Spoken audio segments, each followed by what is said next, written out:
So this is Wawel Castle behind me in Krakow. This afternoon, 1.5 million people are expected to come to Krakow to attend the funeral of President Lech Kaczynski, who was killed in an air crash in a plane in Smolensk, Russia, last Saturday.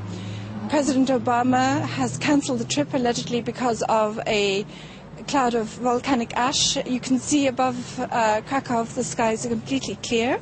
Prince Charles, Angela Merkel, the Chancellor of Germany, Nicolas Sarkozy and Berlusconi of Italy have also cancelled their appearance at this funeral today at very short notice. It's quite remarkable because Berlin is only about 400 kilometers away, so theoretically Chancellor Angela Merkel could have just driven here in a couple of hours. So there are growing questions about the nature of the plane crash which killed not just President Lech Kaczynski but 100 members of the Polish military and civilian elite.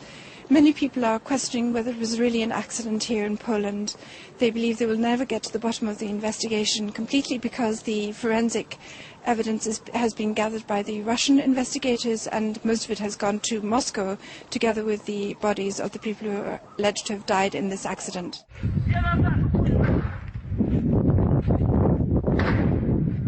So gunshots can be heard in a video that was shot immediately after the plane allegedly crashed in this piece of wood in Smolensk.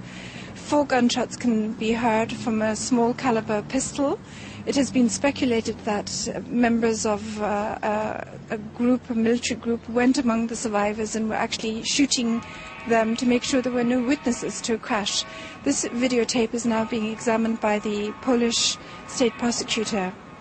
Another issue that has raised a lot of questions is the fact that the black boxes have been recovered and they show that the Tupolev plane was functioning perfectly. There was no technical problem with the plane, which had undergone overhaul in December 2009.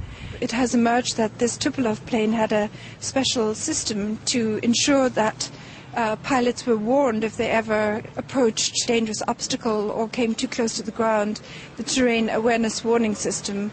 So the Polish pilot must have known that he was approaching trees. So according to the official account, the plane plunged into woods about 1 kilometer short of the runway, 40 to 50 meters to the left of the runway. According to the official account, the plane hit a tree, the left wing broke off, the train veered to the left and crashed about 1 kilometer from the runway. Pieces of wreckage have been found there in an area covering 500 meters, but no bodies have been found and no personal belongings of the people who are alleged to have died in this crash can be seen on any of the video footage that was shot immediately after the crash took place. The Russian security services then intervened to stop journalists reaching the crash site. They confiscated photos and video footage. A Russian journalist has reported that the radar equipment that was at Smolensk airport was dismantled after the visit of Prime Minister Donald Tusk and Vladimir Putin on April the 8th. Shortly before the plane carrying Lech Kaczynski and the Polish elite touched down in Smolensk. In addition, witnesses have reported seeing military officials changing the lamps lighting up the runway shortly after the accident. This has fueled speculation that the lamps were so placed as to mislead the pilot as to the real location of the runway and to lure him into the woods. The media initially blamed President Lech Kaczynski, claiming that he interfered with the pilot and caused him to crash the plane. However, voice recordings recovered from the cockpit show that nobody interfered with the pilot and caused the crash by pressuring the pilot to land. So in addition, the media has claimed that the pilot of the Polish plane couldn't speak adequate Russian, basing this on the statements of the Russian air traffic controller. But colleagues of the Polish pilot say he was fluent in Russian. Polski samolot rozbił się w czasie 4.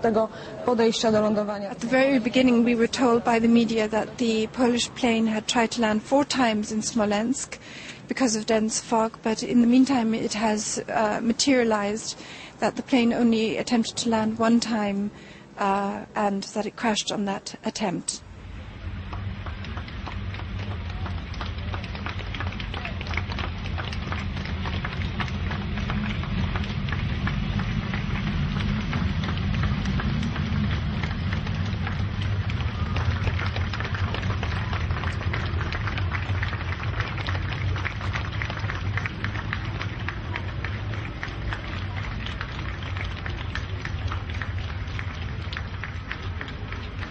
So when we take all these facts together, a likely scenario is that the pilot approaching Smolensk airport was given false information about the real location of the runway and lured into landing in the woods close by.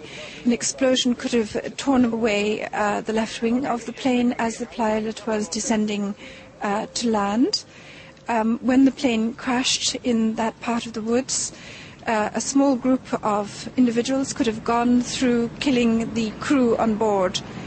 The absence of all bodies can be explained by, if you posit that these top generals, the central bank governor, the security chief, the two presidential opposition candidates, and large numbers of the opposition party in parliament were not on the plane at all, that they were killed or kidnapped in Poland, and their disappearance is simply being accounted for by claiming that they died as part of this plane crash. These are the questions that many Polish people are now discussing on internet forums, on blogs, and also here on the street in Poland. Pierwsza myśl to też była moja taka, My chcemy powołania międzynarodowej komisji lotniczej, międzynarodowej lotniczej komisji, żeby nie wyszło tak jak wyszło w Katyniu, prawda? Że to zrobili Niemcy. Przepraszam bardzo, to nie zrobili Niemcy, prawda? Nie chcę, żeby nasze wnuki czekały następne 70 lat. The timing of the plane crash is extraordinary. It happened 70 years to the anniversary of the first Katyn massacre, when 22,000 Polish officers and academics and political leaders were killed by the Soviet security forces with the consent of Nazi Germany. Once more, Poland finds itself leaderless. People here in Krakow are in a state of shock. And many people are wondering who was behind this extraordinary event. Some people have suggested it wasn't an accident. I am not able to believe in this. Yes. I can't believe in this. Yes. I had a lot of crazy ideas too, and everyone else was saying different things. Because there was no official response, and there still isn't really any official evidence on what went on. So there were a lot of different things I was hearing. Bear in mind that Poland is the only country in Europe to have refused the swine flu vaccine due to the courageous action of the Polish health minister Ewa Kopacz, and Poland was the only country which had a central bank governor that postponed or was unwilling to allow the zloty currency to strengthen in respect to the euro exchange rate. A weaker zloty benefited the economy by boosting exports, employment and tax revenues to the country. The National Bank governor had indicated that he wasn't prepared to take loans from the IMF. Poland is the only country that is not in recession in Europe. It actually is growing at 2.7% this year, I think, and 1.7% last year. Its debt is relatively low compared to other countries, and after the death of this central bank governor in the crash, you can expect to see Poland absorbed into the Eurozone and increasing the size of its public debt very soon.